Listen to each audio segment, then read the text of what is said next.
From the National Newsroom of the Canadian Press, I'm Rob Westgate. Rescue workers in Denmark have evacuated 2 wrecked trains that collided early this morning in a significant accident north of Copenhagen. The latest update says 5 people were critically injured, while roughly a dozen others reportedly suffered minor injuries. It is not immediately clear whether the train's drivers were among the victims. Investigators are looking into what caused the collision. Canada's Financial Intelligence Agency says criminal organizations appear to be using young students from India to help extort people and businesses in South Asian communities right across the country. In a newly published special bulletin, the Financial Transactions and Reports Analysis Centre of Canada advises banks and others who handle money to watch for numerous telltale signs of extortion-related activities. The federal centre, better known as FinTrack, identifies cash linked to money laundering by sifting through millions of pieces of information each year from banks, credit unions, money service businesses, real estate brokers, casinos, and others.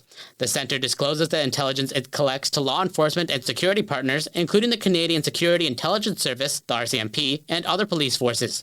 It says these disclosures identified more than 300 subjects and included over 63,000 financial transactions.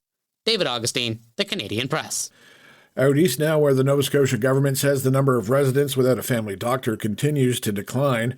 As of April 1st, there were almost 62,000 Nova Scotians still on the wait list, but that's down about 1,200 people from the previous month.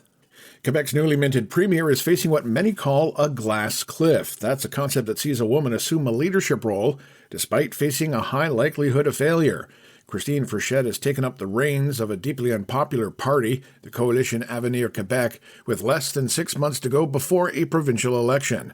While 6 former and current female premiers say they don't think Frechette will falter, but rather flourish in the face of such a challenge. New Brunswick Premier Susan Holt says Frechette is an extremely determined and smart woman. A second round of talks between Israel and Lebanon are set for today in Washington. Meanwhile, the prospects of Iran-U.S. talks happening in Pakistan are on the verge of collapse, with the Islamic Republic crying foul over the White House's lack of good faith in negotiations. Iran fired on 3 ships in the Strait of Hormuz yesterday, seizing 2 of them. In southern Lebanon, 3 separate Israeli strikes killed at least 6 people and wounded others, according to local officials. However, Israel denied carrying out one of the strikes and did not immediately comment on the others. And finally, singer Benji Crane is among the dozens of musicians who perform across 29 Toronto Transit Commission subway stations, part of a program dating back more than 45 years. He says he makes a solid income from busking on the TTC, but it's about more than just the money. The children are always nice. They kind of walk by with their parents and then they force them to stop and have a look. TTC artists are chosen through an audition process every 3 years. This is the Canadian Press. In sports, the Toronto Raptors will try to claw their way back into the first-round NBA playoff series tonight as they get set to host Game 3 at Scotiabank Arena, trailing 2-0 to the Cleveland Cavaliers in the best-of-7 matchup. Last night, the Detroit Pistons posted a 98-83 win over the Orlando Magic, and the Oklahoma City Thunder down the Phoenix Suns 120-107. In the NHL playoffs, the Philadelphia Flyers posted a 5-2 victory over the Pittsburgh Penguins to take a 3-0 stranglehold lead in the series. The Dallas Stars, they got past the Minnesota Wild 4-3.